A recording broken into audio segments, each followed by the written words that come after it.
আসসালামু আলাইকুম। শফি মাহমুদ সাগর আমন্ত্রণ জানাচ্ছি এনটিভির মধ্যাহ্নের খবরে।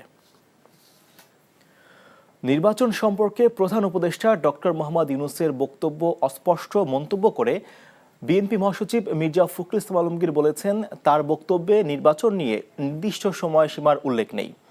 একই সাথে তিনি বলেন, প্রধান উপদেষ্টার প্রেস সচিব শফিকুল আলম 2026-এর জুনের মধ্যে নির্বাচন সংক্রান্ত যে বক্তব্য দিয়েছেন তা প্রধান উপদেষ্টার বক্তব্যের বিরোধী, যা সংশয় সৃষ্টি করবে বলে মন্তব্য করেন বিএনপি মহাসচিব। বিএনপি চেয়ারপারসনের গুলশান কার্যালয়ে সংবাদ সম্মেলনে তিনি আরও বলেন, বিএনপি মনে করে ফ্যাসিবাদী হাসিনার অধীনে যত নির্বাচন হয়েছে তা অবৈধ, এজন্যই এসব নির্বাচন বাতিল দাবি করেন তিনি। পঞ্চদশ রায়ের মধ্য দিয়ে বিচার বিভাগীয় স্বীকৃতি মিলল বলেও মন্তব্য করেন তিনি। সম্ভাব্য সময়সীমা 2025 সালের শেষ অথবা 2026-এর প্রথম অংশ অনুষ্ঠানের কথা বলেন। ডক্টর মোহাম্মদ ইউনূস নির্বাচনের সম্ভাব্য সময়সীমা 2025 সালের শেষ অথবা 2026-এর প্রথম অংশ অনুষ্ঠানের কথা বলেন, যা একেবারে অস্পষ্ট এবং নির্দিষ্ট সময়ের কোনো উল্লেখ নেই। অথচ তার প্রেস সচিব বলেন 2026 সালের জুন মাসের মধ্যে নির্বাচন অনুষ্ঠিত হবে, যা পরস্পর বিরোধী। সভা মনে করে এই ধরনের পরস্পর বিরোধী বক্তব্য আরও বিভ্রান্তি সৃষ্টি করবে। সবাইও মনে করে যেহেতু নির্বাচন কমিশন গঠিত হয়ে গেছে, সেহেতু নির্বাচন অনুষ্ঠানের বিলম্বের প্রয়োজন নেই। নির্বাচন কেন্দ্রিক সংস্কারগুলো দ্রুত সম্পন্ন করে নির্বাচন অনুষ্ঠান সম্ভব। সংবিধান, রাষ্ট্র মেরামত ব্যবস্থার গণতান্ত্রিক সংস্কার এবং অর্থনৈতিক মুক্তির লক্ষ্যে রাষ্ট্র মেরামতের 31 দফা নিয়ে বিএনপির ঢাকা বিভাগের 3 জেলায় কর্মশালা আয়োজন করা হয়েছে। মানিকগঞ্জ জেলা বিএনপির সভাপতি আফরোজা খানম রিতার রাজনৈতিক মুন্নু সিটি, নরসিংদীর মাধবদী হেরিটেজ পার্ক এবং মুন্সিগঞ্জের মুক্তারপুর কোল্ড স্টোরেজে শুরু হয়েছে এই কর্মশালা। বিকেলে ভার্চুয়ালি যুক্ত হয়ে প্রধান অতিথি হিসেবে বক্তব্য রাখবেন বিএনপির ভারপ্রাপ্ত চেয়ারম্যান তারেক রহমান। এতে জেলার বিভিন্ন এলাকা হতে নেতাকর্মীরা অংশ নিয়েছেন।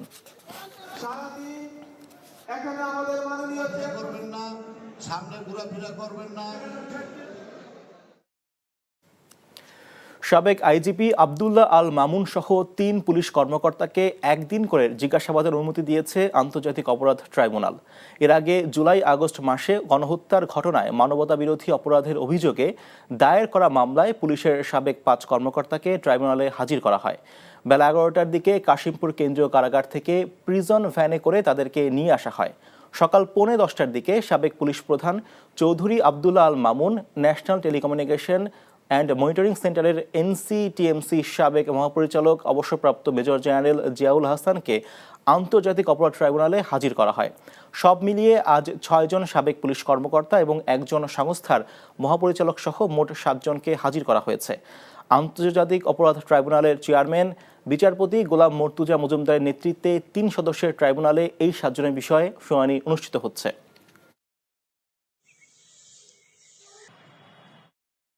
মিলিয়ন অফার ওয়ালটন ফ্রিজ কিনে পেতে পারেন 20 লক্ষ টাকা, রয়েছে কোটি কোটি টাকার নিশ্চিত উপহার। এ বিষয়ে জানতে যাচ্ছি সহকর্মী নাজিবুর রহমানের কাছে, সরাসরি যোগ দিচ্ছেন তিনি। নাজিব, শুনানি সম্পর্কে আর কি তথ্য আপনার কাছে আছে?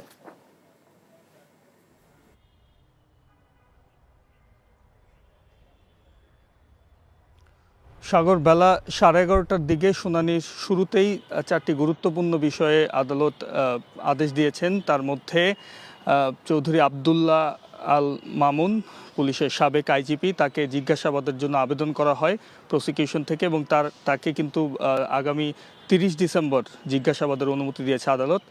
সেই সাথে ঢাকা জেলার সাবেক পুলিশ সুপার আবদুল্লাহ হিল কাফি, তার বিরুদ্ধে যে অভিযোগ রয়েছে গণহত্যার এবং জুলাই-আগস্টে 6 জন শিক্ষার্থী লাশ পোড়ানোর যে অভিযোগ, সেই অভিযোগে তাকে জিজ্ঞাসাবাদের জন্য 26 ডিসেম্বর সময় চেয়েছিল এবং আদালত সেটিও অনুমতি দিয়েছে। এবং আরেকজন শাহিদুর ইসলাম রয়েছেন সাভারের অতিরিক্ত পুলিশ সুপার, তিনি একই অভিযোগে অভিযুক্ত এবং তাকেও কিন্তু জিজ্ঞাসাবাদের জন্য 29 ডিসেম্বর সময় দিয়েছে আদালত।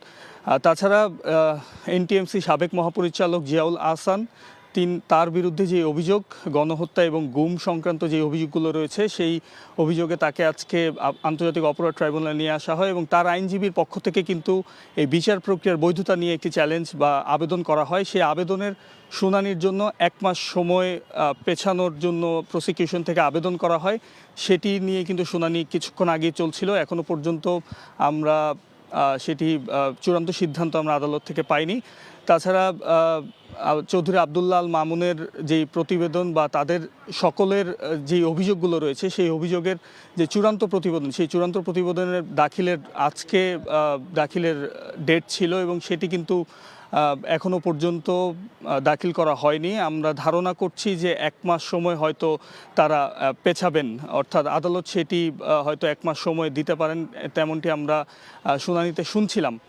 শুনানি এখনও চলছে। আমরা হয়তো কিছুক্ষণ পর চিফ প্রসিকিউটর যিনি রয়েছেন তিনি আমাদেরকে ব্রিফ করবেন আদালতের যা যা হয়েছে আজকে, যে সিদ্ধান্তগুলো তারা মাননীয় আদালতের কাছ থেকে পেয়েছেন সেগুলো হয়তো আমাদেরকে জানাবেন। তখন আপনাদেরকে আরও বিস্তারিত হয়তো তথ্য জানাতে পারবো। সাগর, জানছিলাম আন্তর্জাতিক অপরাধ ট্রাইব্যুনালের খবর। ইজতেমা ময়দান আইন শৃঙ্খলা রক্ষাকারী বাহিনী নিয়ন্ত্রণে রয়েছে। গতকালের ঘটনায় কোনো পক্ষ এখন পর্যন্ত অভিযোগ দায়ের করেনি। অভিযোগ পাওয়া গেলে অবশ্যই আইনগত ব্যবস্থা নেওয়া হবে বলে জানিয়েছেন গাজীপুর মেট্রোপলিটন পুলিশের অতিরিক্ত police commissioner NM Nasir Uddin. গাজীপুরের টঙ্গীর ইজতেমা মাঠ পরিদর্শন শেষে সাংবাদিকদের কাছে তিনি একথা বলেন। ইজতেমা ময়দানে 2 গ্রুপের সহিংসতা ও প্রাণহানির পর আজও ইজতেমা ময়দানকে ঘিরে নিরাপত্তা বলয় তৈরি করে রেখেছে আইন শৃঙ্খলা রক্ষাকারী বাহিনী। সাজোয়া যানসহ নিরাপত্তা রক্ষায় পুলিশ, বিজিবির পাশাপাশি সেনা সদস্যরাও কাজ করছেন। গতকালের বিশ্ব ইজতেমা ময়দানে সংঘর্ষ নিহত হওয়ার ঘটনার পরে টঙ্গীর ইজতেমা এলাকা এবং এর আশেপাশে জারি করা হয়েছে 144 ধারা। গতকালই ময়দান থেকে চলে গেছেন তাবলিগ জামাতের মাওলানা সাদের অনুসারীরা। পুরো ময়দান এখন ফাঁকা রয়েছে। ইজতেমা ময়দান ও তার আশেপাশে এলাকায় সেনাবাহিনী, বিজিবি সদস্যরা দায়িত্ব পালন করছেন। এদিকে টঙ্গী স্টেশন রোড থেকে কামারপাড়া পর্যন্ত ইজতেমা ময়দানের পাশ দিয়ে যাওয়ার রাস্তায় সেনা সদস্যরা উপস্থিত রয়েছেন। বন্ধ রাখা হয়েছে যানবাহন চলাচল। পুনরায় নির্দেশ না দেওয়া পর্যন্ত ইজতেমা ময়দানে কারো অবস্থান নিষিদ্ধ করা হয়েছে।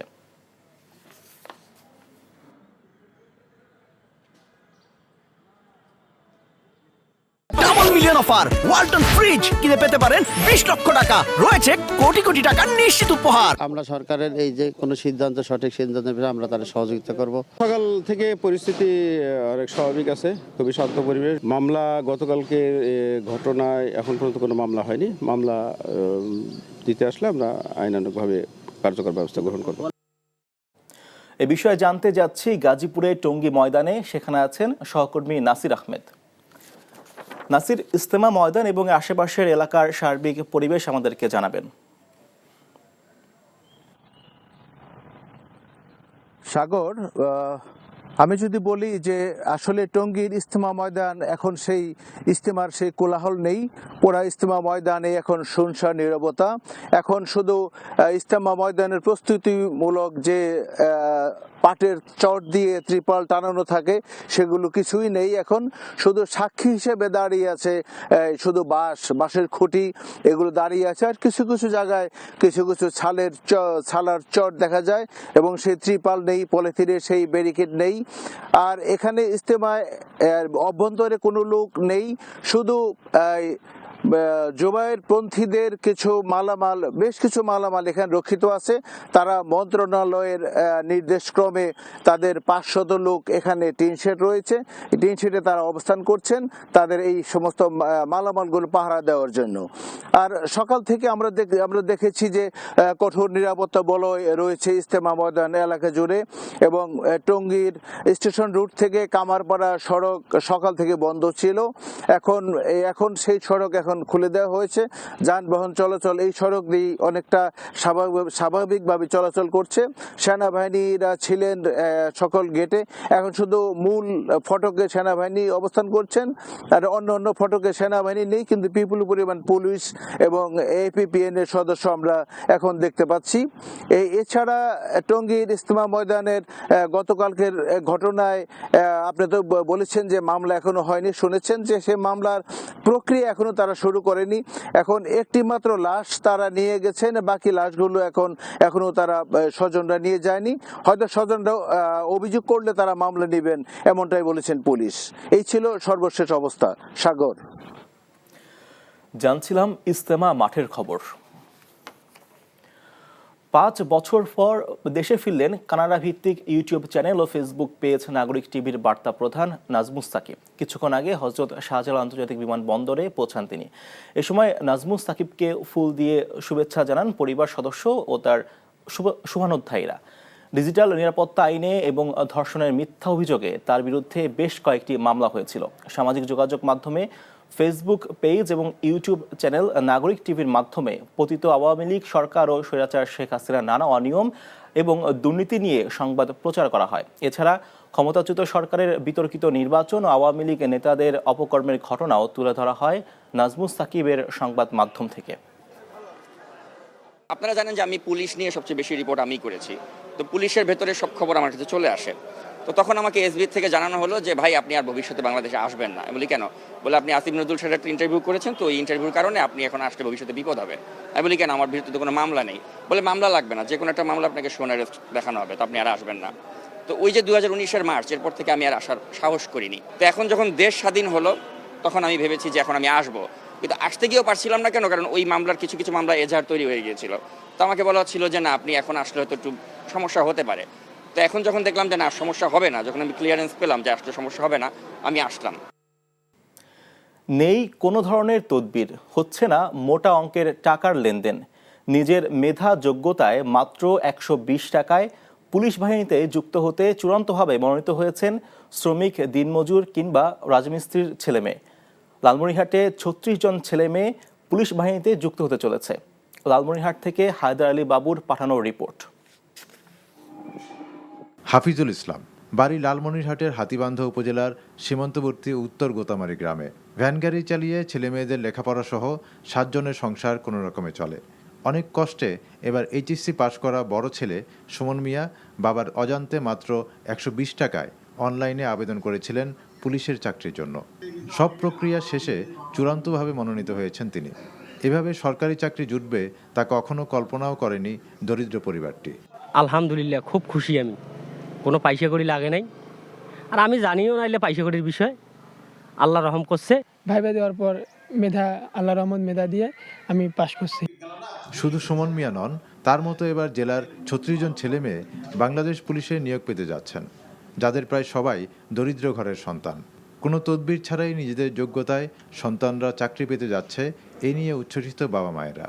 আমার বাবা নাই, আমার মা গার্মেন্টসে জব করে। উনি আমার অনেক কষ্ট করে আমার লেখাপড়া খরচ চালিয়েছে।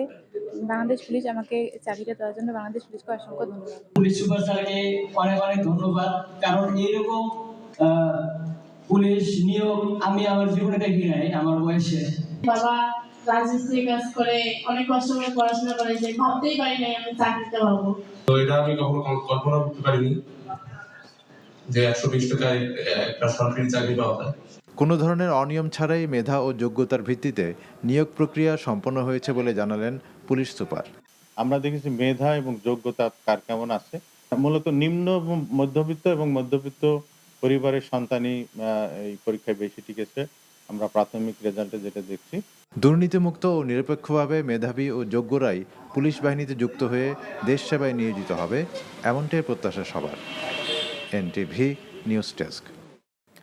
দক্ষিণ পূর্ব এশিয়ার দেশ ভিয়েতনামে একটি ক্যাফেতে অগ্নিকাণ্ডের ঘটনায় 11 জন নিহত হয়েছেন। রয়টার্স জানায় বুধবার রাতে রাজধানী হ্যানয়ের একটি ক্যাফেতে আগুন লেগে 11 জনের মৃত্যু হয়েছে। পুলিশ আগুন লাগানোর ঘটনায় জড়িত সন্দেহে একজনকে গ্রেফতার করেছে বলে ভিয়েতনামের জননিরাপত্তা মন্ত্রণালয় জানিয়েছে। পুলিশ এক বিবৃতিতে বলেছে, সন্দেহভাজন ওই লোকটি স্টাফের সাথে তর্কের পরে 3তলা ক্যাফের নিচতলায় পেট্রোল ব্যবহার করে আগুন জ্বালিয়ে দেওয়ার কথা স্বীকার করেছেন। সন্দেহভাজন ওই ব্যক্তির বয়স 50 বছরের বেশি। আগুন লাগার পর থেকে ওই ক্যাফে থেকে 7 জনকে উদ্ধার করা হয়েছে, তাদের মধ্যে 2 জনকে হাসপাতালে ভর্তি করা হয়েছে। খেলার খবর, ক্রিকেট। ওয়েস্ট ইন্ডিজের বিপক্ষে টি-20 সিরিজ নিশ্চিত করায় বাংলাদেশের বোলারদের র্যাঙ্কিংয়ে উন্নতি হয়েছে। আইসিসির হালনাগাদ করা বোলিং র্যাঙ্কিংয়ে দেখা গেছে 18 ধাপ উন্নতি হয়েছে মেহেদী হাসানের। ক্যারিবীয়দের বিপক্ষে প্রথম 2 ম্যাচে 6 উইকেট নিয়ে বর্তমানে 23তম স্থানে অবস্থান করছেন এই স্পিনার। পেছনে ফেলেছেন কেশব মহারাজ, হারিস রৌফ, মার্কো জ্যানসেন, মুজিবুর রহমানের মতো বোলারদের। প্রথম টি-20 জয়ের অন্যতম জয়ের নায়ক হাসান মাহমুদেরও ব্যাপক উন্নতি হয়েছে। 38 ধাপ এগিয়ে 48 অবস্থান করছেন এই পেসার। উন্নতি হয়েছে দ্বিতীয় টি-20তে 3 উইকেট শিকার করা তাসকিন আহমেদের। বর্তমানে 18 অবস্থানে আছেন তাসকিন। পেছনে পড়েছেন মুস্তাফিজুর রহমান, 2 ধাপ পিছিয়ে 19তম স্থানে তিনি। শীর্ষে আছেন ওয়েস্ট ইন্ডিজের স্পিনার আকিল হোসেন। এই ছিল মধ্যাহ্নের খবরে। এই খবরে ভিডিও সহ আপডেট জানতে ভিজিট করুন এনটিভি অনলাইন www.ntvbd.com। এছাড়াও এনটিভির জনপ্রসাব অনুষ্ঠান খবরের আপডেট জানতে ভিজিট করুন আমাদের ইউটিউব ও ভেরিফাইড ফেসবুক পেজ। 2টায় দুপুরের খবর দেখার আমন্ত্রণ রইল। ধন্যবাদ সবাইকে।